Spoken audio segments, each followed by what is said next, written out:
The first gunshot sent Mabel Johnson ducking behind the water trough, her heart pounding like a steam locomotive.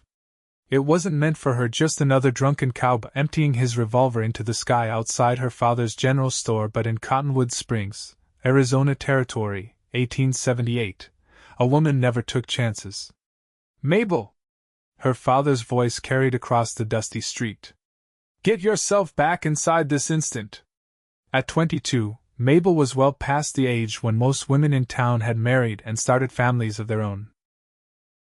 But Ezekiel Johnson kept his only daughter under his thumb tighter than a new leather glove. She smoothed her plain brown skirt and hurried across the street, keeping her eyes downcast as she'd been taught. "How many times must I tell you not to dawdle?" her father hissed as she entered the store. His weathered face, framed by a gray-streaked beard, creased with disapproval. "A decent woman has no business gawking at every passing stranger." "I wasn't gawking, Pa. I was just enough." He cut her off with a sharp gesture. "There's inventory to count. And mind you don't bother the customers with your prattling." Mabel pressed her lips together and nodded. Talking back only made things worse. Since her mother's death from fever 10 years ago, her father had grown increasingly strict, as if silence could somehow protect her from the world's dangers. She moved toward the back of the store, pausing only when the bell above the door jangled. A man she'd never seen before stepped inside, ducking his tall frame beneath the doorway. The stranger removed his hat, revealing sun-bleached hair the color of wheat. Dust coated his denim pants and leather vest, and a well-worn holster hung at his hip. A cowboy, clearly just arrived in town. "Afternoon," her father greeted, his merchant's smile appearing. "What can I help you with today?" The stranger's eyes, startlingly blue against his sun-darkened skin, scanned the store before settling on Mabel. She quickly looked away, busying herself with a stack of canned goods. "Name's Zachary Wade," the man said, his voice deep but gentle. "Just rode in from the R ranch. Looking to stock up before heading back. Ezekiel Johnson, proprietor." Her father shook the cowboy's hand. "Whatever supplies you need, we've got the finest selection in 3 counties." As they discussed provisions, Mabel stole glances at the stranger. Unlike many cowboys who passed through, there was a steadiness to him, a calm confidence that suggested he wasn't the type to empty his gun into the sky or start brawls at the saloon. "And I'll need a good supply of coffee," Zachary was saying. "The boys at the ranch would mutiny without it." "Mabel," her father called sharply, "fetch Mr. Wade a 5-pound sack of our arbuckles." She moved to the shelf where they kept the coffee beans, aware of the cowboy's eyes following her. As she reached for the burlap sack, it slipped from her fingers, spilling beans across the wooden floor. "I'm so sorry," she gasped, dropping to her knees to gather the scattered beans. Her father made a sound of exasperation. "Clumsy girl. Always dropping things." "No harm done," Zachary said, crouching beside her. His fingers brushed against hers as they both reached for the same bean. "Let me help you, Miss Johnson." "That won't be necessary, Mr. Wade," her father interrupted. "Mabel can clean up her own messes." The cowboy stood, but not before giving her a small smile that sent an unexpected warmth through her chest. "If you'll just tally up my order, Mr. Johnson," Zachary said, turning back to her father, "I can load up my wagon and be on my way." While her father calculated the bill, Mabel swept up the remaining coffee beans, listening to their conversation. "You staying in town long?" her father asked. "Just tonight. Got rooms at the Silver Dollar Hotel. Heading back to the R tomorrow." "The R, you say? That's Randall's spread, isn't it?" "Heard he's looking to expand." "Yes, sir. Mr. Randall's adding another 3,000 acres. That's why he sent me to town, needed supplies for the new line shack we're building." Her father nodded approvingly. "Randall runs a tight operation. Good man to work for, I hear. The best. Been his foreman going on 3 years now." Mabel's ears perked up at this. Not just a cowhand, then, but a foreman, a position of responsibility that spoke to his character. After paying his bill, Zachary replaced his hat. "Miss Johnson," he said with a polite nod in Mabel's direction. Mr. Johnson. Much obliged for your help. As he stepped out into the afternoon sun, Mabel found herself wishing he would stay longer. Something about his gentle manner and the quiet respect with which he treated her stirred feelings she'd long suppressed. Stop your mooning and finish sweeping, her father snapped, breaking into her thoughts. And then get started on dinner. I've got the Temperance Society meeting tonight. The evening passed as most did in the Johnson household, Mabel cooking, serving, and cleaning in near silence while her father lectured on proper behavior and the dangers lurking in town. When he finally left for his meeting, she sank into a chair by the window, watching as twilight settled over Cottonwood Springs. Her gaze drifted toward the Silver Dollar Hotel, where Zachary Wade would be spending the night before returning to the Triple R Ranch. What would it be like, she wondered, to live somewhere else? To speak freely, to make her own decisions? She was still lost in thought when a commotion in the street caught her attention. Several men had gathered outside the saloon, their voices raised in argument. Even from a distance, she recognized Zachary's tall figure among them, standing face to face with Billy Riker, the town bully whose father owned the saloon and half the businesses on Main Street. Unable to hear their words, Mabel watched as Billy jabbed a finger into Zachary's chest. The cowboy didn't react, simply stood his ground while the other man grew increasingly agitated. Finally, Billy threw a wild punch that Zachary easily sidestepped, causing the drunk man to stumble forward. In one fluid motion, Zachary caught Billy by the collar, steadied him, and then firmly guided him back toward the saloon doors. Whatever he said must have worked, because the other men laughed and the tension dissolved. Mabel felt a smile tug at her lips. Most men would have answered Billy's challenge with fists or guns, but Zachary had defused the situation without violence. A knock at the store's front door startled her from her observations. The shop had closed hours ago. Who would be calling so late? Her father had warned her never to open the door when alone, but something compelled her to peek through the curtains. Zachary Wade stood on the porch, hat in hand. Her heart quickened as she unlatched the door, opening it just enough to speak through the gap. Mr. Wade? The store is closed until morning. Miss Johnson. He nodded politely. I apologize for disturbing you at this hour. I realized I forgot to purchase lamp oil, and we're completely out at the ranch. She hesitated. My father isn't here. I understand if you'd rather not open up. I can try the store in Copper Gulch tomorrow, though it's a fair distance out of my way. The earnestness in his expression made her decision for her. I can help you. Please come in. As she closed the door behind him, Mabel felt a thrill of rebellion. Her father would be furious if he knew she'd allowed a man into the store while alone. But something about Zachary Wade made her feel safe rather than threatened. The lamp oil is this way, she said, lighting a lantern and leading him toward the back of the store. I appreciate this, Miss Johnson. You're saving me half a day's ride. It's no trouble. And please call me Mabel. Mabel. The way he said her name, soft and respectful, sent a pleasant shiver down her spine. I'm Zachary, though most folks call me Zach. As she filled a tin container with oil from the large barrel, Mabel found herself wanting to prolong their interaction. I saw what happened with Billy Riker earlier. A corner of his mouth lifted. You saw that, did you? From the window. Most men would have fought him. Fighting's rarely the answer to anything. My pa taught me that words settle more disputes than bullets ever could. Your father sounds like a wise man. He was.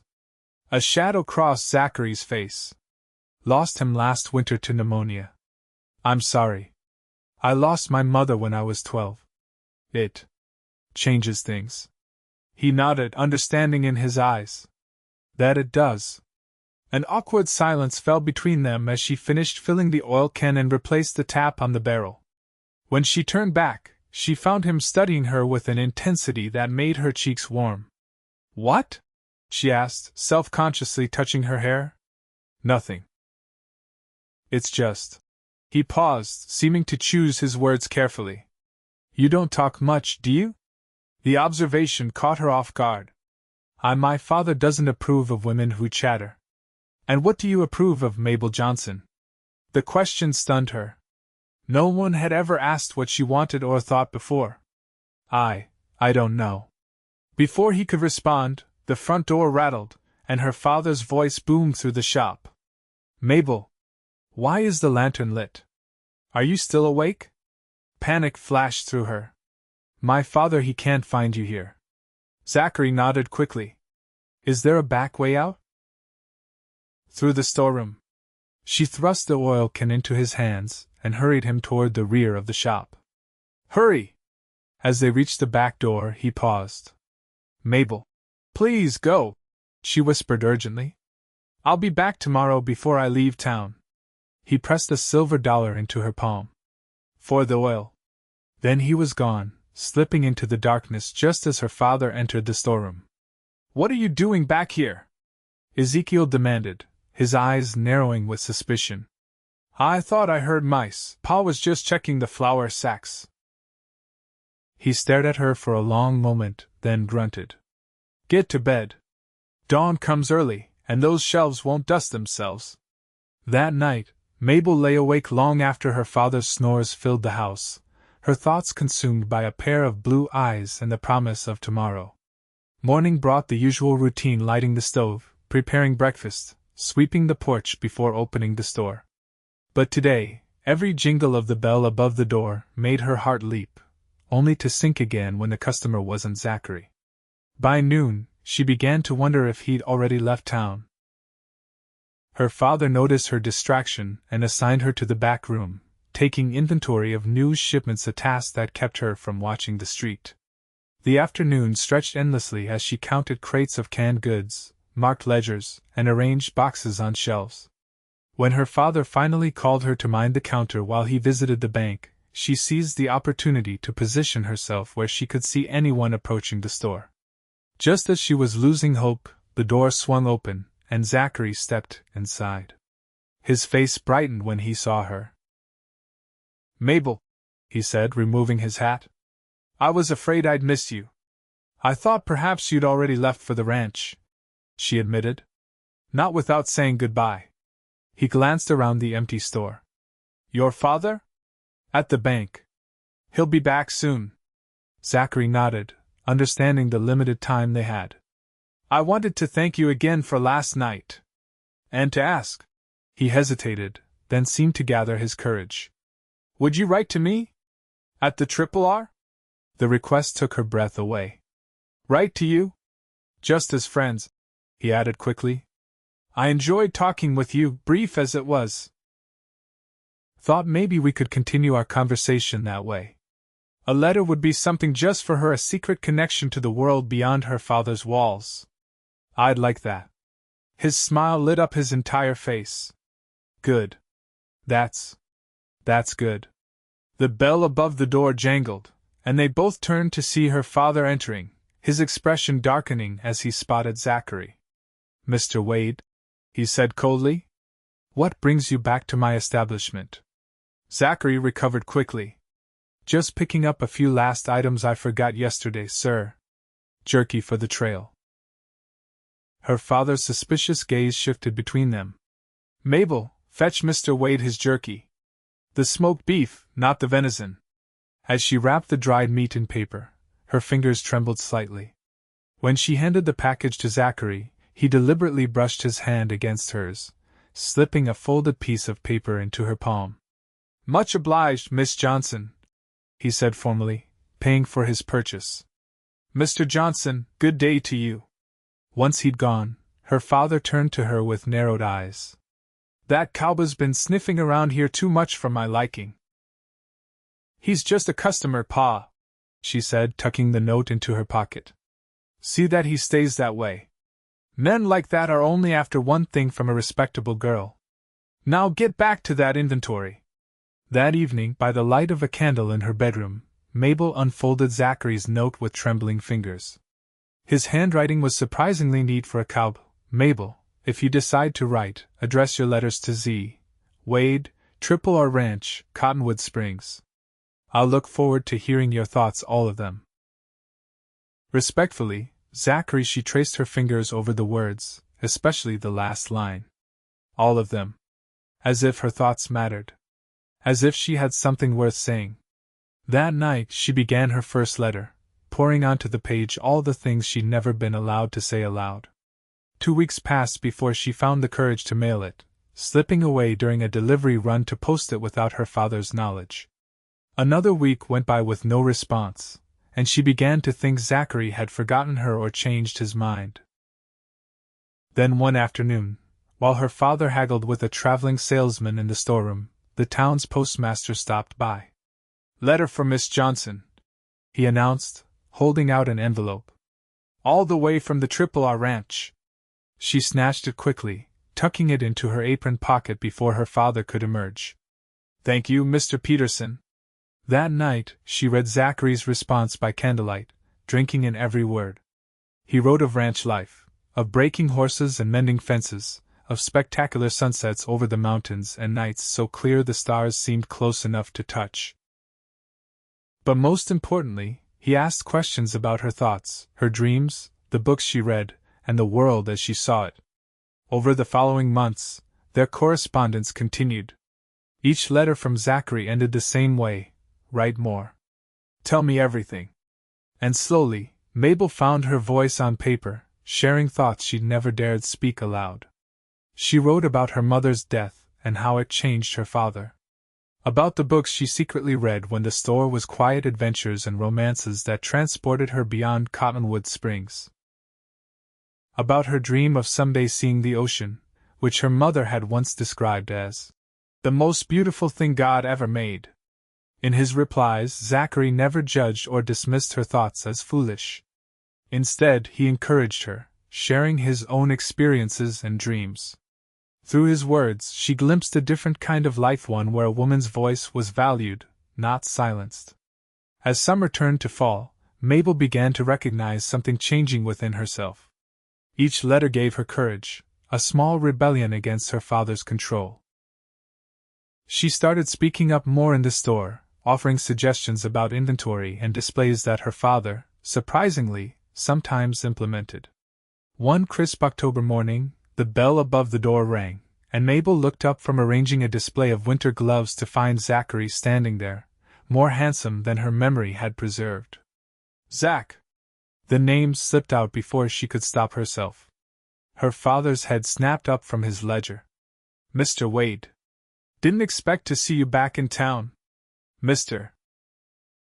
Randall sent me to arrange a cattle shipment," Zachary explained, his eyes never leaving Mabel's face.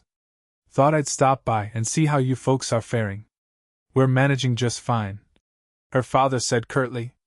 "Mabel, those invoices need sorting." "Actually, sir," Zachary said, stepping forward, "I was hoping to invite Miss Johnson to dinner at the hotel restaurant this evening. With your permission, of course." The request hung in the air like gunsmoke. Mabel held her breath, watching her father's face darken. "My daughter doesn't socialize with cowboys, Mr. Wade. Or any men, for that matter." "Pa," Mabel began, only to be silenced by his glare. "I assure you, my intentions are honorable," Zachary said calmly. "Just dinner, in a public place." "The answer is no." Her father's tone left no room for argument. "Now, if you need supplies, we're happy to serve you. Otherwise, good day to you." Zachary's jaw tightened, but he kept his composure. "I understand, sir." He turned to Mabel, his eyes conveying what he couldn't say aloud. "Miss Johnson, always a pleasure." As he walked out, Mabel felt something inside her crack. 22 years of submission and silence, and for what? To spend her life alone in this store, watching opportunities pass by like tumbleweeds? "Pa," she said, her voice surprisingly steady, "I'd like to accept Mr. Wade's invitation." Ezekiel stared at her, as if she'd grown a second head. "Have you lost your senses?" "I just told the man no. I'm of age, Pa. I should be allowed to have dinner with a respectable man in a public place." Her father's face flushed crimson. "As long as you live under my roof, you'll abide by my rules." Your mother would be ashamed to see you throwing yourself at the first cowboy who tips his hat to you. The mention of her mother ignited something inside Mabel. Mama would want me to be happy. She wouldn't want me living like a prisoner. Enough. His hand slammed down on the counter. Not another word from you. Get upstairs and stay there until you remember your place. For the first time in her life, Mabel didn't obey. Instead, she untied her apron and laid it on the counter. My place isn't here anymore, Pa. Before he could respond, she walked out the door, her heart pounding so hard she thought it might burst from her chest. She had no plan, no destination, only the knowledge that she couldn't go back to the silence and submission. Her feet carried her toward the $Silver Hotel, where she knew Zachary was staying. A few townsfolk stared as she passed, and used to seeing Ezekiel Johnson's daughter walking alone with such purpose. At the hotel, she hesitated at the entrance, suddenly aware of the impropriety of what she was doing. A woman didn't simply call on a man in his hotel. But before she could lose her nerve, Zachary emerged from the building, stopping short when he saw her. Mabel? What are you doing here? I left, she said simply. I couldn't stay anymore. Understanding dawned in his eyes. Your father told me to remember my place. And I realized my place isn't there. Not anymore. Zachary glanced around at the curious onlookers gathering on the street. Come inside. We can talk privately in the dining room. He led her through the hotel lobby, where the desk clerk raised his eyebrows but said nothing. In the nearly empty dining room, they took a table in the corner, away from prying eyes. Are you all right? Zachary asked once they were seated. I don't know, she admitted. I've never done anything like this before. Your father will be looking for you. Let him look. The defiance in her voice surprised even her. I'm tired of being silenced, Zach. Of being told my thoughts don't matter. He reached across the table, his hand covering hers. Your thoughts have always mattered to me. I know. Your letters, she looked down at their joined hands. They gave me a voice when I wasn't allowed to speak. What do you want to do now, Mabel? Whatever it is, I'll help you. The question hung between them. What did she want? Freedom, certainly. But beyond that? She paused, gathering courage. I want to see the ocean someday. I want to read books without hiding them. I want to speak without being told to be quiet. A smile spread across his face. Those all sound like fine things to want. Before she could respond, the dining room door burst open, and her father stormed in, his face a mask of fury. There you are! He growled, striding toward their table.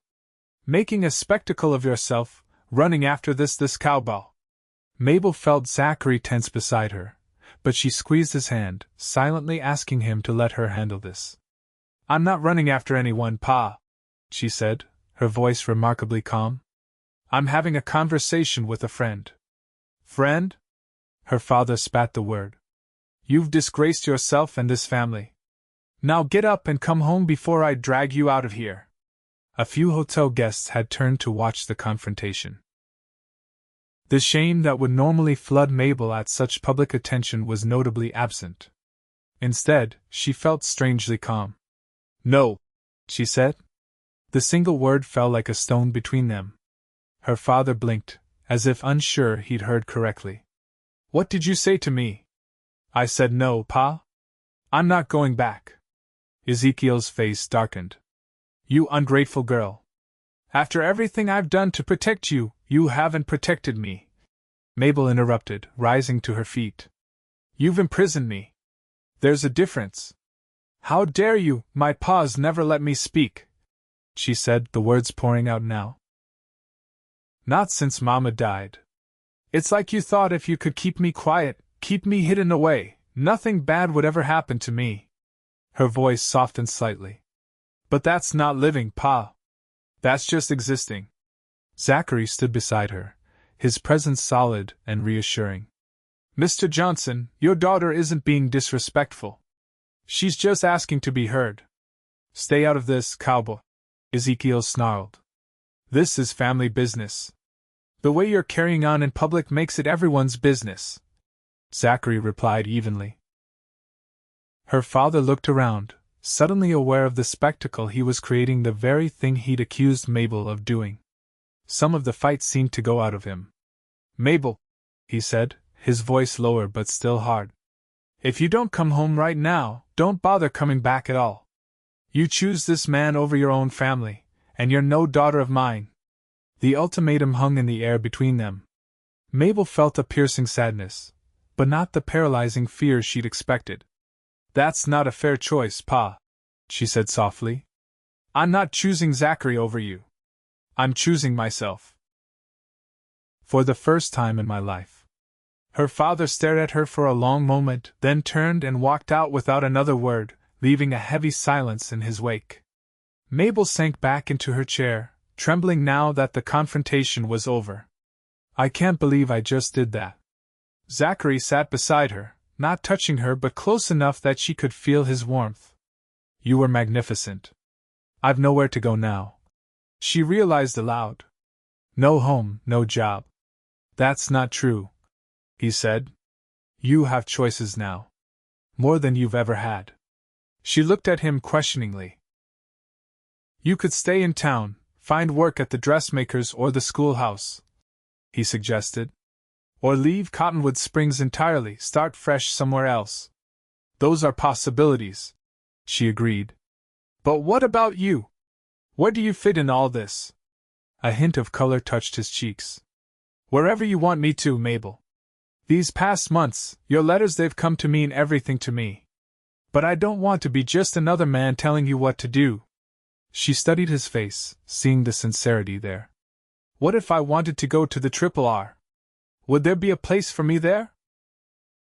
Hope lit his eyes. "There's always a place for you with me. But not as a servant or someone who has to stay silent. In my house, you could speak all you want." "Your house?" she repeated. "I have my own cabin on the ranch property. It's small, but it's mine. Mr. Randall gave it to me when he made me foreman." He paused, seeming to gather his courage. "I'm not proposing marriage, Mabel, not yet. That would be too fast, and you deserve time to find your footing. But I am offering you a safe place to stay while you figure out what you want." The offer stunned her. It wasn't proper for an unmarried woman to stay in a man's home, but then, she'd already broken so many of society's rules today. What was one more? "Would I have my own room?"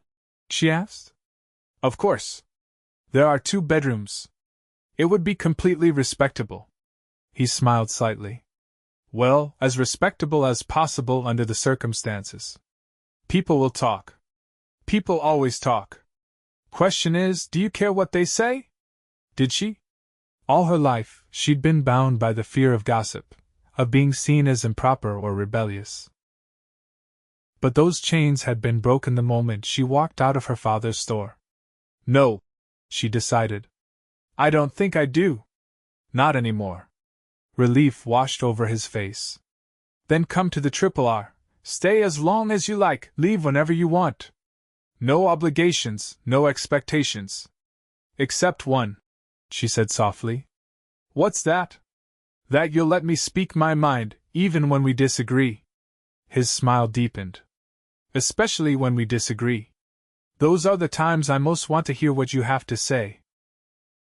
For the first time in years, perhaps ever, Mabel felt truly seen, not as Ezekiel Johnson's quiet daughter, but as herself, a woman with thoughts and desires worth expressing.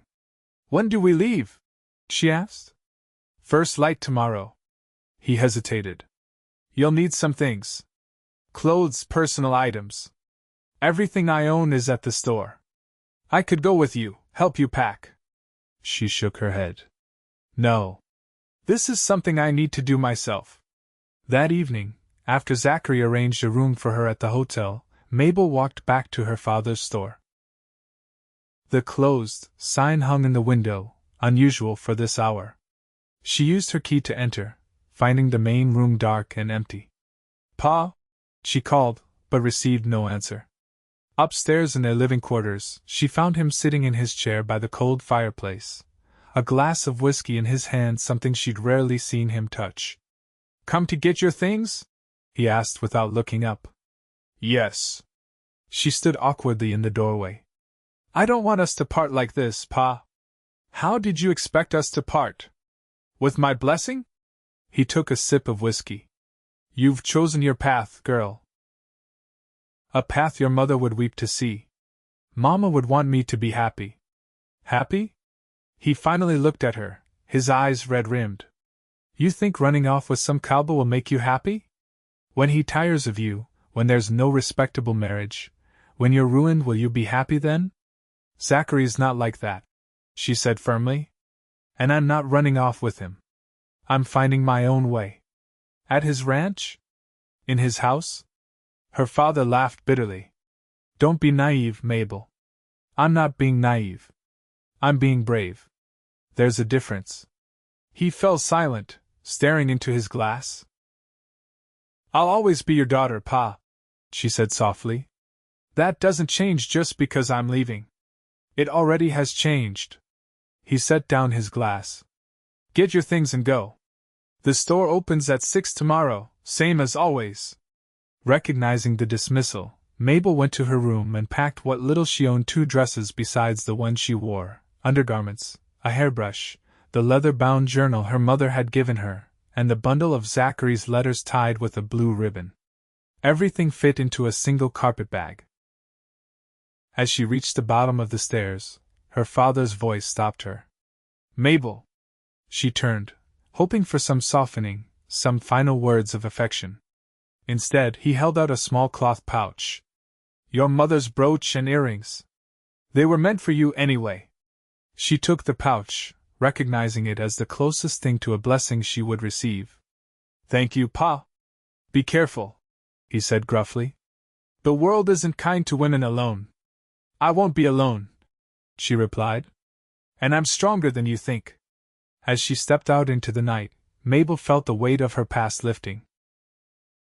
Tomorrow would bring an entirely new life, one where her voice would finally be heard.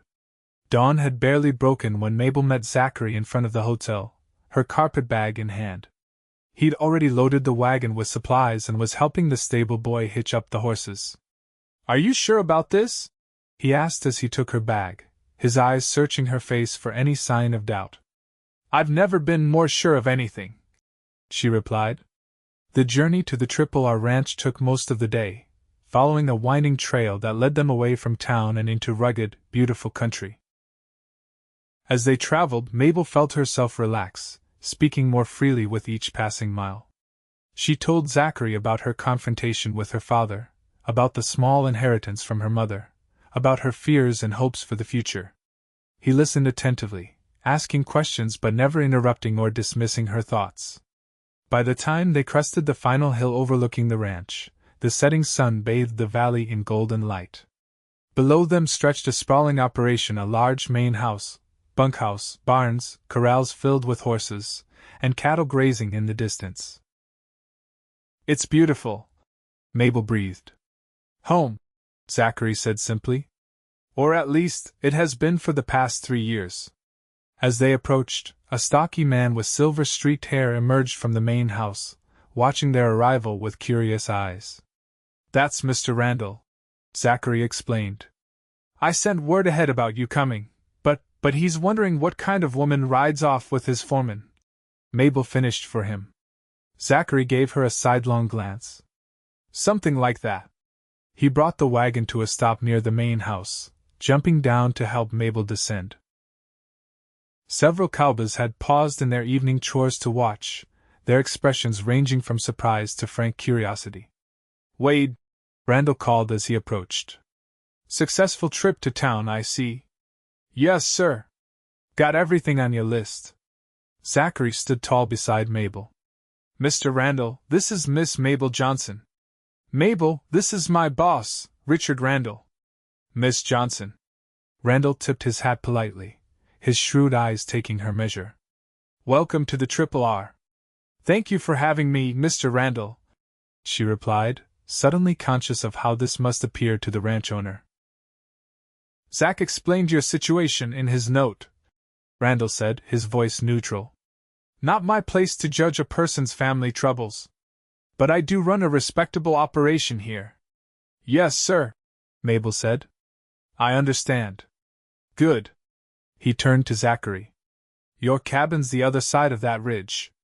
Best get Miss Johnson settled before dark. You can unload the supplies tomorrow.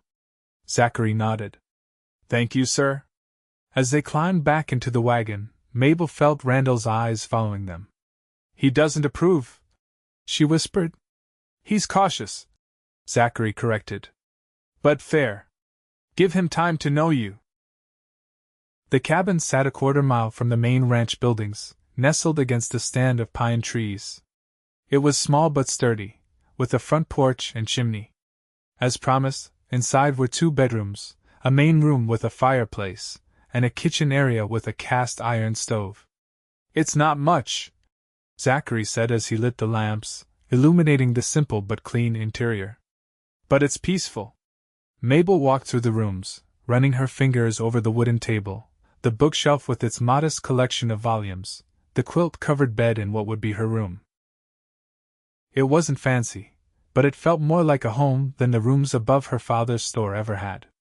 It's perfect, she said, turning to find him watching her with an expression that made her heart flutter. Tomorrow I'll introduce you to Mrs. Holt, the cook.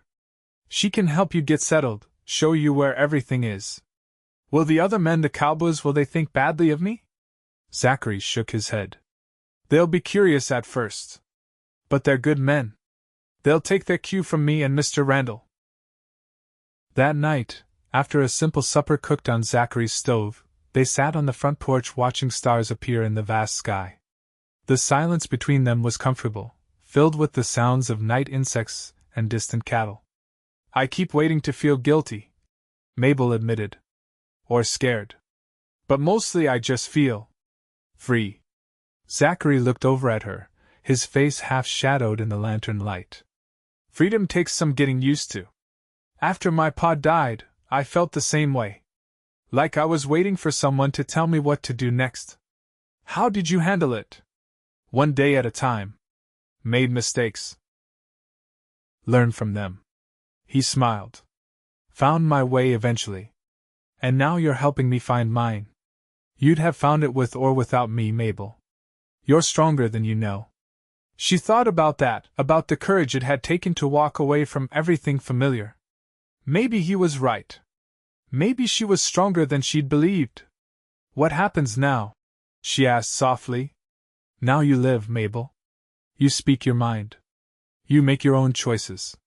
He reached over, his fingers lightly touching hers. And I'll be here, for as long as you want me to be. In that moment, with the vast sky above and the promise of tomorrow ahead, Mabel knew she'd made the right choice. The following weeks brought a new rhythm to Mabel's life. Mornings began early at the Triple R, with Zachary often leaving before dawn to oversee the day's work.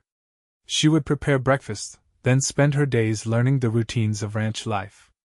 Mrs. Holt, the gray-haired cook who ran the main house with military precision, took Mabel under her wing, teaching her the practicalities of managing a household far from town. Under her guidance, Mabel learned to make soap from tallow, preserve vegetables from the kitchen garden, and bake bread in the temperamental wood-burning oven. Never had a girl around who wasn't afraid to get her hands dirty. Mrs. Holt commented approvingly after Mabel helped butcher chickens without flinching. Most town girls would have swooned at the sight. My mother believed in practical skills, Mabel replied, though in truth, she'd never been allowed to do such work at home. Her father had considered butchering too crude for a lady. The Cowboys, initially wary of the boss's city woman, gradually accepted her presence as she proved herself useful and unpretentious. She mended their shirts, treated minor injuries, and listened to their stories without judgment. In return, they treated her with a gruff respect that evolved into something like friendship.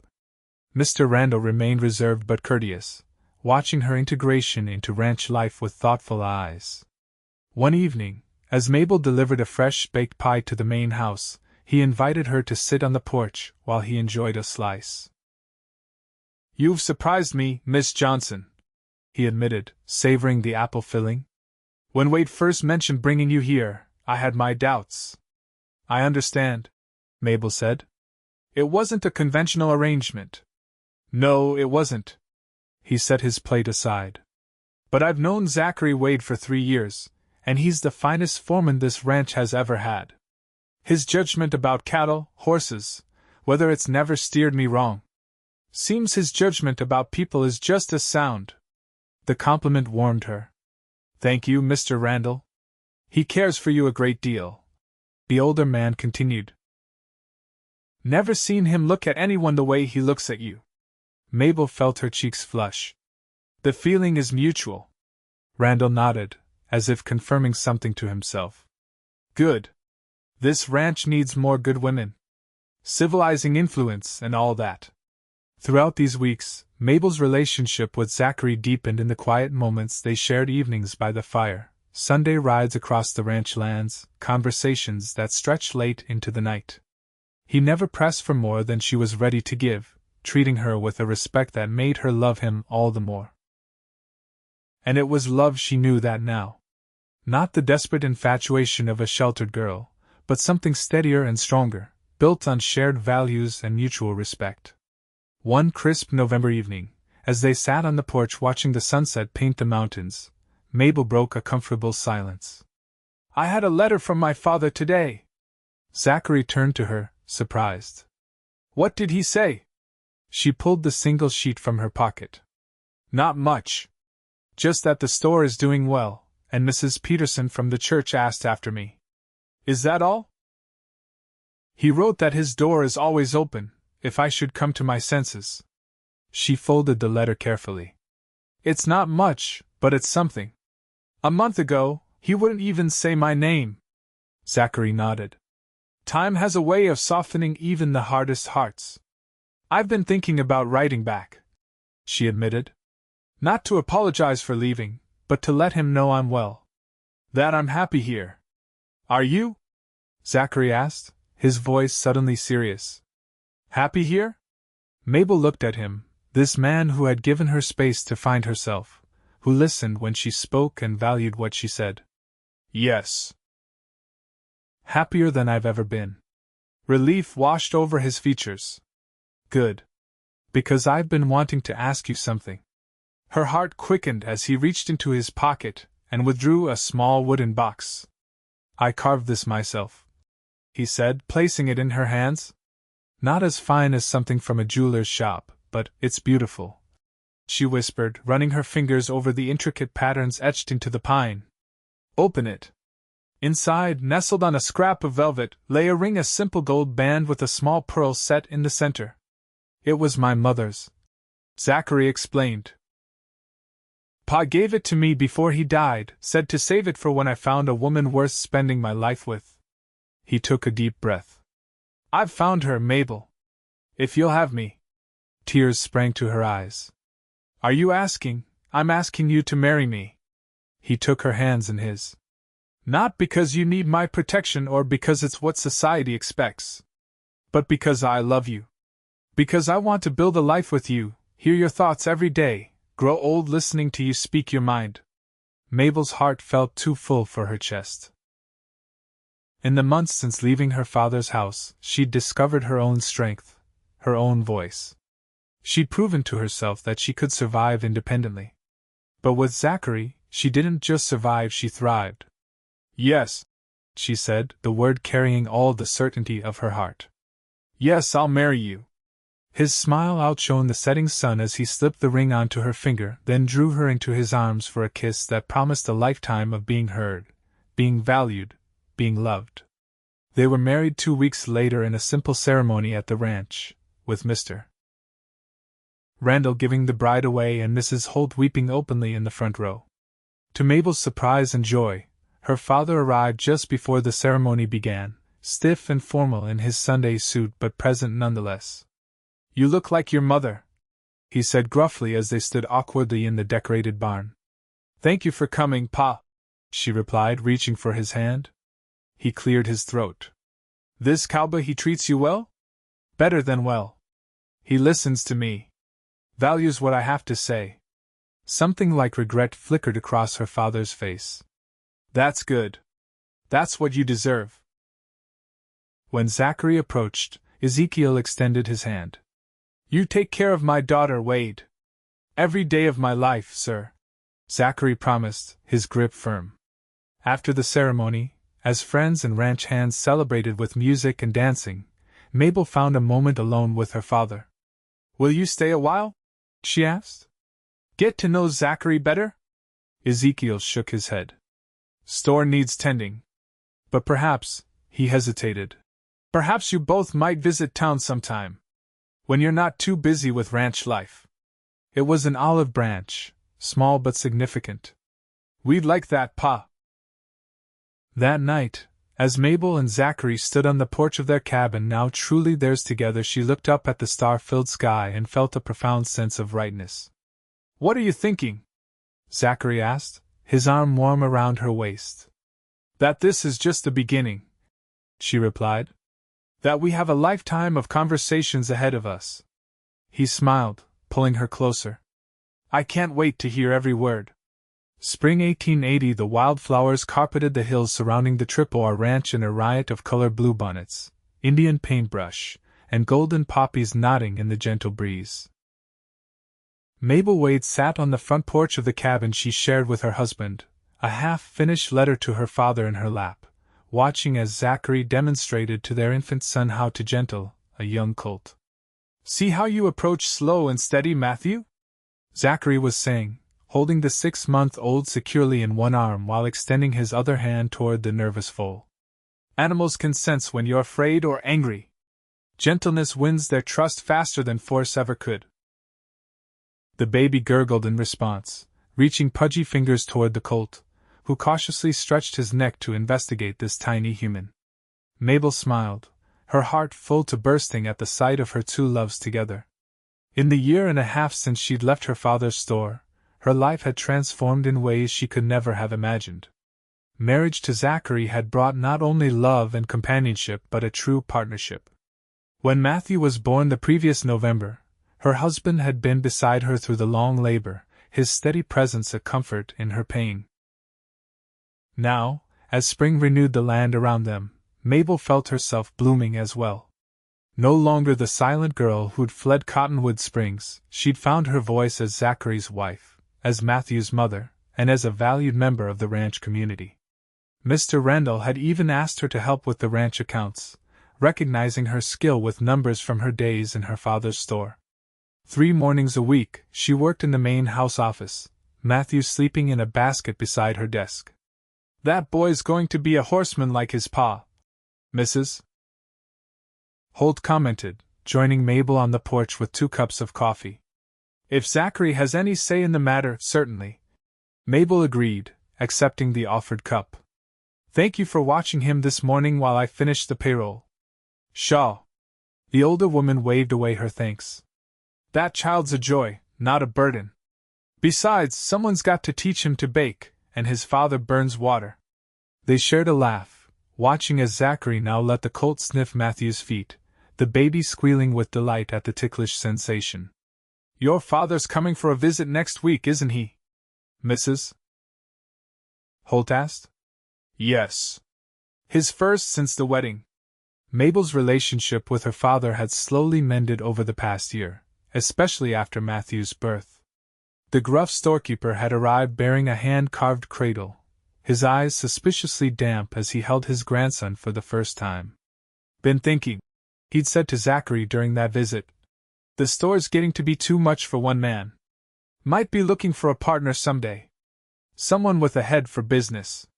It wasn't an outright apology for the past, but it was a door opening to the future. Zachary had promised they'd discuss it when the time was right. "Well, I'd best get back to my kitchen," Mrs. Holt said, rising. "Those cowboys won't feed themselves." As the cook departed, Zachary approached the porch, Matthew now dozing against his shoulder after the excitement with the colt. "Someone's ready for his nap," he said softly, handing the sleeping baby to Mabel. She cradled Matthew close, breathing in his sweet scent. "He's growing so fast. Just like his mama," Zachary said, sitting beside her. "Strong and determined." Mabel leaned against her husband's shoulder, contentment washing over her. I was just thinking about how much has changed. A year and a half ago, I hardly spoke above a whisper. And now I can barely get a word in edgewise, Zachary teased, earning a gentle elbow in his ribs. You love it, she retorted. I do. He turned serious, his blue eyes warm as they met hers. I love every word that comes out of your mouth, Mabel Wade. The sweet ones, the angry ones, even the ones that tell me I'm wrong, which is more often than I'd like to admit. She laughed softly, careful not to disturb the sleeping baby. Remember what you said to me that first day in town? When I told you my pa never let me speak? I believe I said you could speak all you wanted in my house. He smiled at the memory.